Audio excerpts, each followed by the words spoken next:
নমস্কার, অসমান ফ্যামিলিতে আপনাদের স্বাগত জানাই। চলুন, আজ শনিবার, হঠাৎ প্রোগ্রাম বাপের বাড়ি যাওয়ার। তাই এই যে বিকেলবেলা সবাই বেরিয়ে পড়েছি। মেয়ে স্কুল থেকে এলো, শনিবার তো হাফ ডে। ও আসার পরে সবাই খাওয়া দাওয়া সেরে এই এখন কটা হবে 4টে 10-15 এরকম বেরিয়ে পড়েছি। চলুন, এই যে বালি স্টেশনে পৌঁছে গেছি। এবার ট্রেন ধরবো হাওড়া থেকে আবার পাঁশকুড়াগামী ট্রেন। তো চলুন, এই যে স্টেশনে চলে আসছি, গাড়ি এখনও আসেনি। তাই এই যে দেখুন ড্র্যাগন ফল, এখন তো সচরাচর সব জায়গায় পাওয়া যায়, তাই দেখতে পেলাম। তাই ভাবলাম দাঁড়িয়ে দাঁড়িয়ে কী করবো, টাইম পাস হচ্ছে। এই যে ফলের সব ঝুড়ি, ফল যখন সাজিয়ে রাখে তখন মনে হয় খুব সুন্দর নিয়ে খেতে। আমার ছেলে তো বায়না করছে, নাও নাও নাও। আমি বলি হ্যাঁ, এমনি ঘরে ফল পড়ে থাকে, কেউ খায় না, আবার ড্র্যাগন ফল। আর চলুন, ট্রেনের মধ্যে কী দৃশ্য হয় সেগুলো আপনাদের সঙ্গে শেয়ার করছি।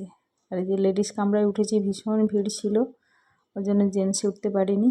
আর 3টে স্টপেজ তো, তাই বললাম যে তুমি ওটায় উঠে পড়ো, আমরা হাওড়ায় গিয়ে আবার মিট করে নেব।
नाच देखी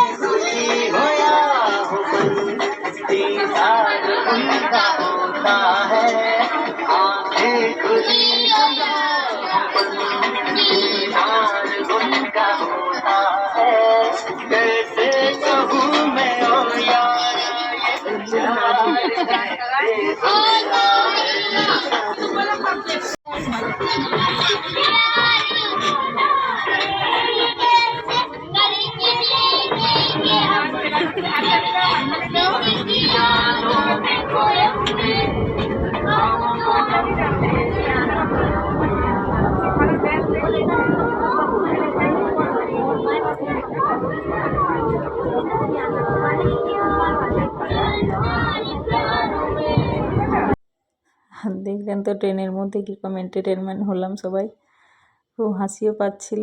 আর এসেই দাঁড়িয়েছে হাওড়ায়। অ্যাকচুয়ালি ভিডিও করা মানে খুব রিস্কের ব্যাপার, প্রচুর লোকজন, কেউ ফোন তুলে নিয়ে চলে যাবে সেই ভয়ে বের করি না। তবে আমাদের গন্তব্যে যাওয়ার মানে যেই প্ল্যাটফর্ম থেকে যায়, আমাদের মেদিনীপুর বা খড়গপুর লোকাল বা পাঁশকুড়া লোকাল, তো আমরা যাব পাঁশকুড়া। তো এই লাইনে এসে দাঁড়িয়েছি আর ট্রেনও দেখছি ঢুকছে, তো খুব খুশি। কিন্তু ট্রেনে ওঠার পরে যেটা হলো, এই যে কোনো ভিড় কীরকম, সেই জন্য আমি খুব কম ফোন, মানে হাওড়া স্টেশনে আসি কিন্তু ফোন বের করতে ভয় লাগে।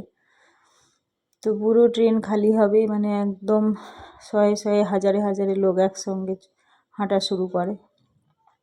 তো কোনো রকম তো পৌঁছেছি, ভীষণ অসুবিধা হয়েছে, মানে প্রায় 2 ঘন্টা ট্রেন লেট ছিল। একটু যাচ্ছে দাঁড়িয়ে যাচ্ছে, একটু যাচ্ছে দাঁড়িয়ে যাচ্ছে। আর আজকে আরও আমার 2 দিদি যাওয়ার কথা আছে, ওরা অলরেডি চলে এসেছে পাঁশকুড়া। তো ওদেরকে বললাম যে ওয়েট কর, আমরা একসঙ্গে যাব। তো ওরা বারবার ফোন করছে, গাড়ি না আসলে কি করব।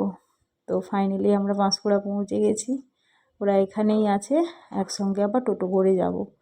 কারণ বাপের বাড়িটা একটু গ্রামের ভেতরে, তো হেঁটে যাওয়া যাবে না, অনেকটাই 3-4 কিলোমিটার।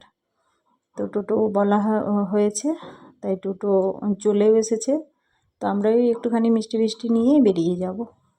তো দিদি ওরা ওখানেই আছে, এই যে দেখুন এখানে গরু দুটো শুয়ে আছে। এখানে প্রচুর গরু থাকে, কারণ এটা বাজারের সবজি বাজার, প্রচুর সবজির খোসা খোসা পড়ে থাকে, খায় করে, এখানেই থাকে এরা।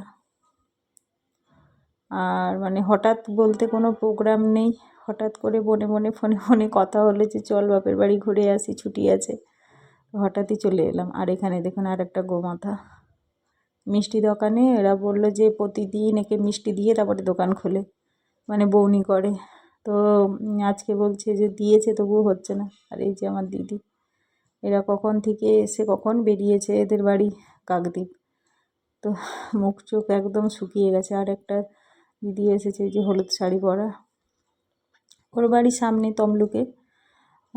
দেখবেন যে আমার সেই তমলুকের বর্গভীমা মন্দিরের ব্লকে ওদের বাড়ি গিয়েছিলাম, ওর শ্বশুরের শ্রাদ্ধ বাড়িতে। তাই এই যে সবাই চলে এসেছি, সবাই খুব হাসাহাসি হচ্ছে, সবাই ওয়েট করেছিল, সেই সব কথাবার্তা হচ্ছে। তো যাই হোক পৌঁছে যাব, মানে টোটোও চলে এসেছে। আর বেশি কিছু দেখাচ্ছি না, কারণ প্রচুর ক্লান্ত হয়ে গেছিলাম সবাই। আর গিয়ে বাপের বাড়িতে সব খাওয়া দাওয়া করে শুয়ে পড়া হয়েছে। তো সেই হিসেবে আর কিছু বেশি দিচ্ছি না। নেক্সট ব্লগে দেখতে পাবেন কি করেছি না করেছি, আর কেন গেছিলাম, কি বৃত্তান্ত, সব কিছু বিস্তৃতভাবে দেওয়া থাকবে। আর এই যে টোটোর মধ্যে ধরছে না, সব জাগা টিপা করে ঢুকে গেছি। আর এখানে এখনও সরস্বতী পুজোর রেস চলছে, চারিদিকে মাইক বাজছে, অনুষ্ঠান হচ্ছে এরকম। তো এটা রোডের সামনে, এটাই এমনি ওই এখনও ঠাকুর বিসর্জন হয়নি, দেখলাম যে এখনও সরস্বতী আছে। আর আমার বাপের বাড়ির ওখানটায় কাছাকাছি, ওখানে তো হাঙ্গামা কীসব বলে, সব ফাংশন এসব হচ্ছে, কিন্তু আমরা এত ক্লান্ত হয়ে গেছি সারাদিন গাড়ি জার্নি করে, কেউ আর গেলাম না। এই যে ফাইনালি পৌঁছে গেছি বাপের বাড়ি। তো যাই হোক